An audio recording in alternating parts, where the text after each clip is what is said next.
Boa noite a todos, que a paz, que o amor do nosso Mestre Jesus possa nos envolver hoje e sempre. Meu nome é Sônia e coube a minha palestra da noite. E nós vamos refletir sobre o capítulo 8 do Evangelho segundo o Espiritismo, bem-aventurado aqueles que têm puro coração. E nós vamos refletir sobre o item 5 desse capítulo, que vem falar do pecado por pensamento, do adultério. E nesse item, inicia com uma fala de Jesus, que está em Mateus, no capítulo 5, versículo 27 e 28. E eu peço licença para ler para vocês. Aprendeste o que foi dito aos antigos: não cometereis adultério. Mas eu vos digo que quem tiver olhado uma mulher com um mau desejo por ela, já cometeu adultério com ela em seu coração. Então, nessa passagem, nessa fala de Jesus, primeiramente, ele faz uma referência à lei de Moisés, mas ele acrescenta, que adultério não é somente quando há uma infidelidade conjugal, o ato ali realizado em vias de fato, mas todo aquele que olha para uma mulher, cobiçando-a, desejando em seu coração, já adulterou com ela. Então, quando nós lemos essa passagem, nós podemos aí entender que Jesus está falando unicamente, exclusivamente sobre o adultério, como nós entendemos aí pela origem da palavra adultério. Mas se nós buscarmos aí no dicionário o significado da palavra adultério, nós vamos ver que adultério significa, primeiro, violação da fidelidade conjugal, uma ideia comum que todos têm. Segundo, falsificação, adulteração, ou seja, uma violação. Às vezes nós ouvimos aí na mídia, na televisão, que houve aí uma adulteração no combustível, na gasolina, ou que algum produto aí alimentício foi adulterado, ou seja, que sofreu algum tipo de adulteração. Então isso também é considerado como um adultério. Então, quando observamos aí esses ensinamentos trazidos por Jesus, que está registrado em Mateus, ele está aí nos explicando que o adultério acontece também pelo pensamento, e não somente pelo ato em si. E a doutrina espírita, ela nos esclarece, que quando nós adulteramos algo, quando nós falsificamos algo, isso também é considerado como um adultério. Jesus, ele empregou aí a palavra adultério para designar o mal, o pecado e todo o mau pensamento. Ou seja, não é só o adultério da infidelidade em si, mas a violação de todas as leis. Então, quando ele fala que o adultério representa o mal, o pecado, inclusive em pensamento, ele faz uma referência aí à violação das leis. E quais seriam essas leis? As leis dos homens? Não, porque a lei dos homens já tem toda aí uma regra concebida que foi progredindo com o passar do tempo. E hoje nós temos um conjunto de leis. Começou lá com Moisés, foi progredindo e hoje nós temos aí um conjunto de leis. Mas o Cristo, ele faz referência então às leis divinas. E quais seriam essas leis divinas? Onde nós podemos encontrar essas leis divinas? Muitos de nós, sempre estamos ouvindo aí palestras evangélicas cristãs que trazem exemplos exemplos que o Cristo nos deixou, né? Que fala aí das leis morais.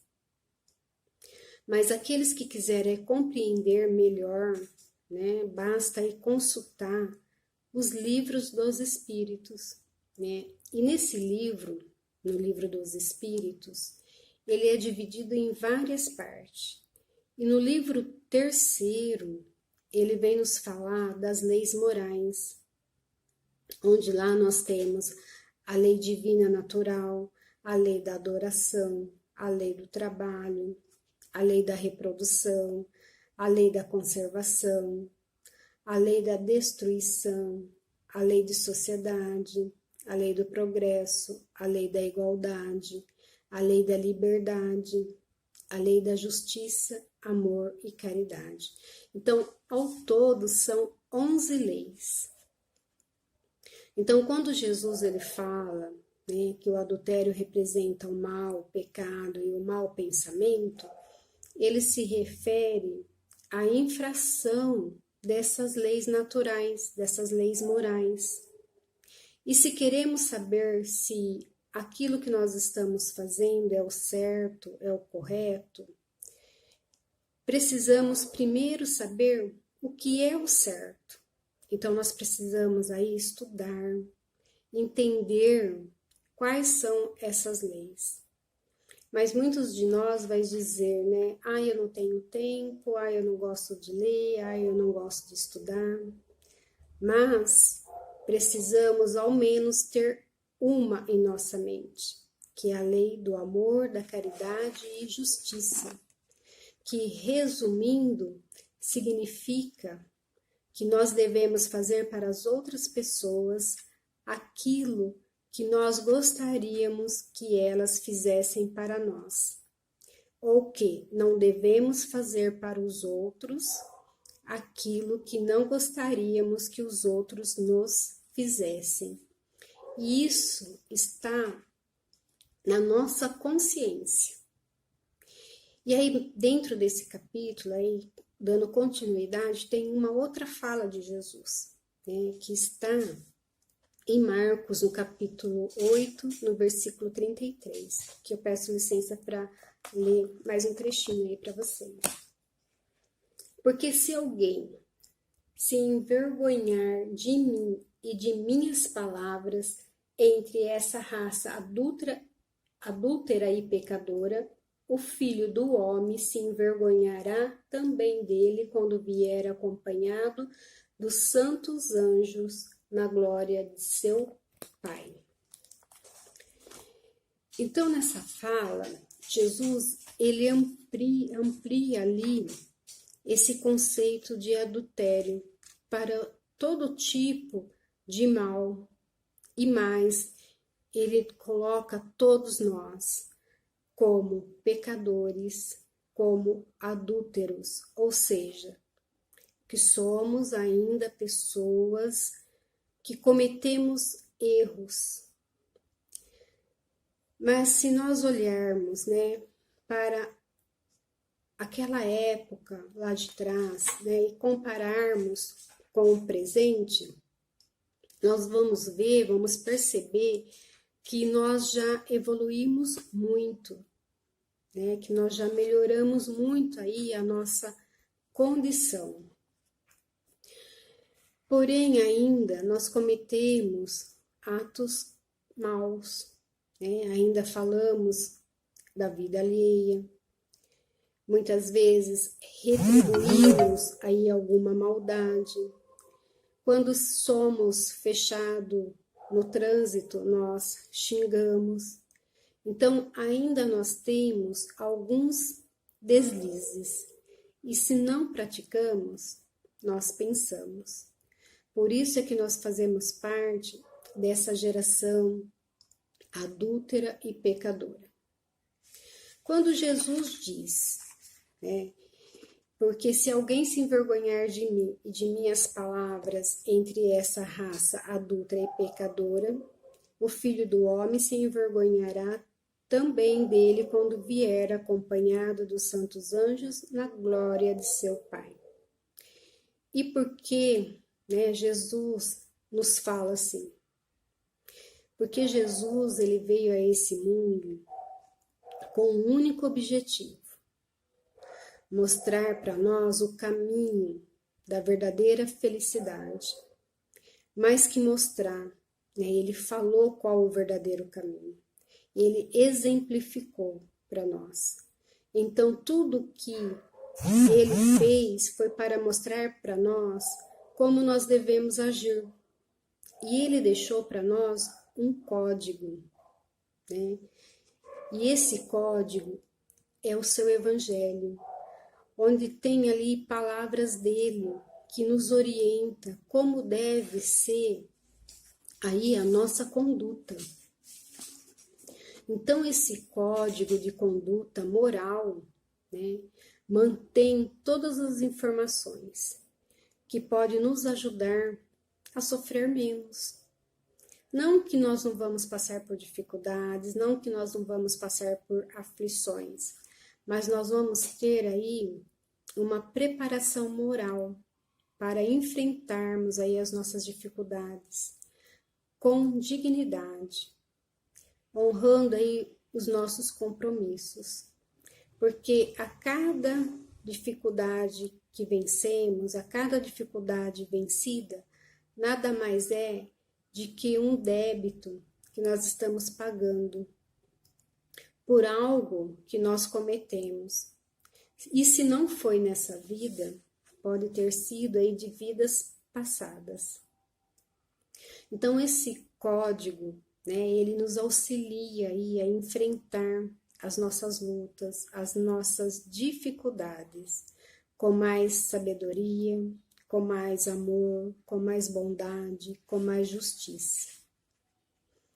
Quando Jesus fala, né, se alguém se envergonhar dele, ele quer dizer em negar, né, tudo aquilo que ele nos trouxe, em recusar tudo aquilo que ele nos trouxe, de não ali querer seguir os seus ensinamentos.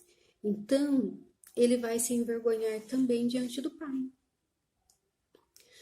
Mas aí nós podemos perguntar, né? Mas como, né? Jesus, ele não é amor?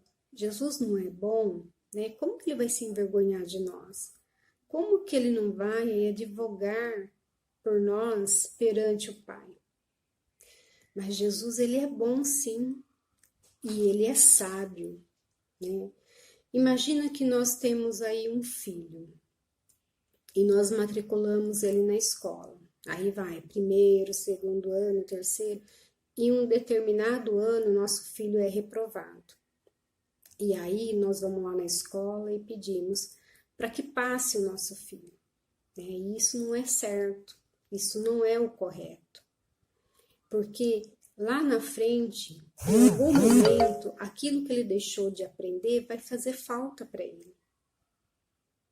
Então, é da mesma forma que o Cristo fala nessa passagem, né? Aquele que se envergonhar dele, aquele que negar os seus ensinamentos, aquele que se recusa ao reconhecer, né, de seguir, de praticar o seu evangelho, ele vai se envergonhar também diante do Pai, diante de Deus, né?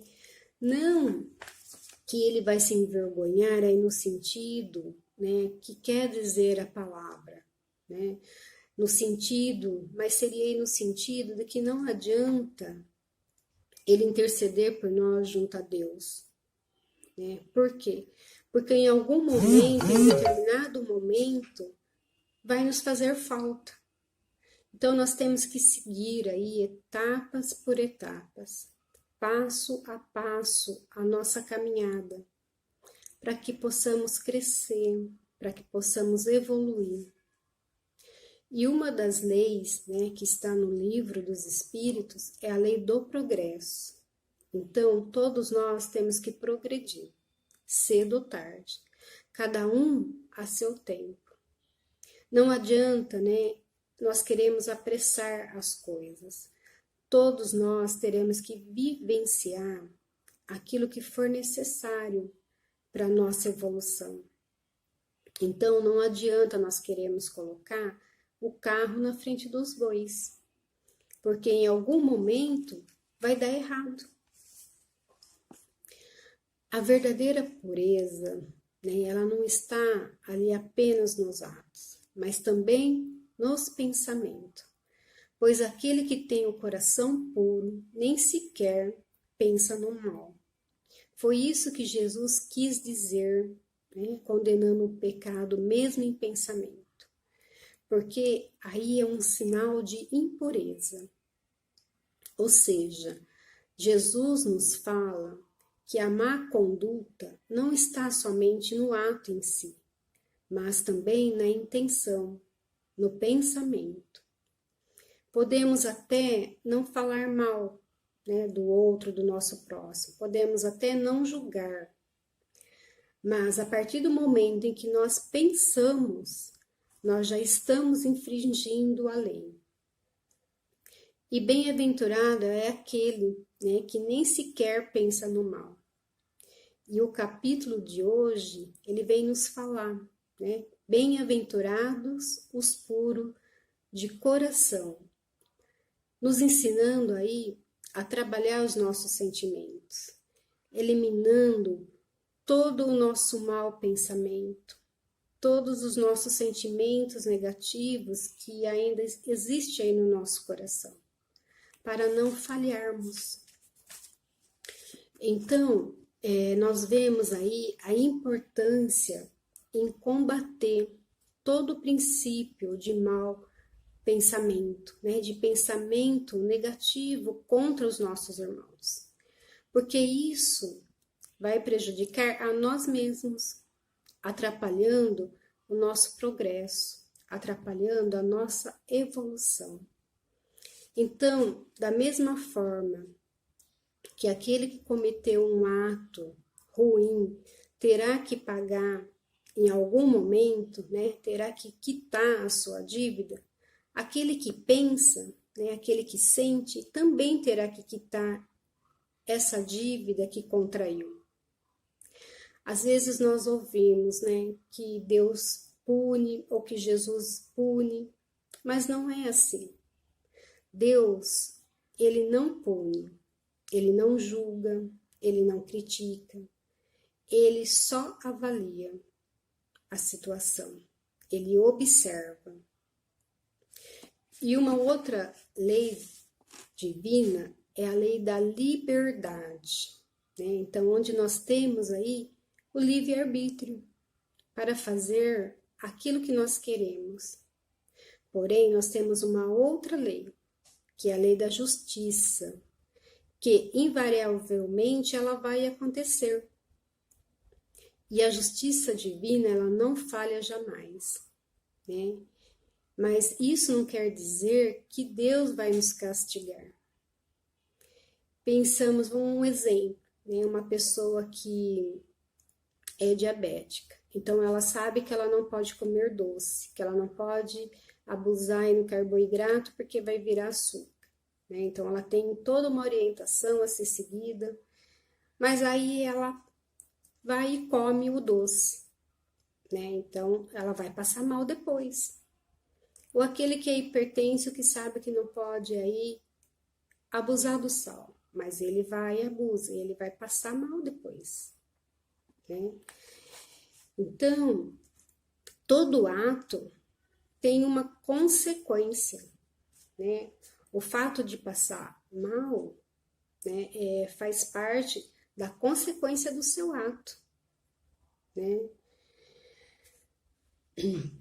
Então, nessa questão, onde a pessoa faz algo ou pensa algo, não é que ela vai ser punida.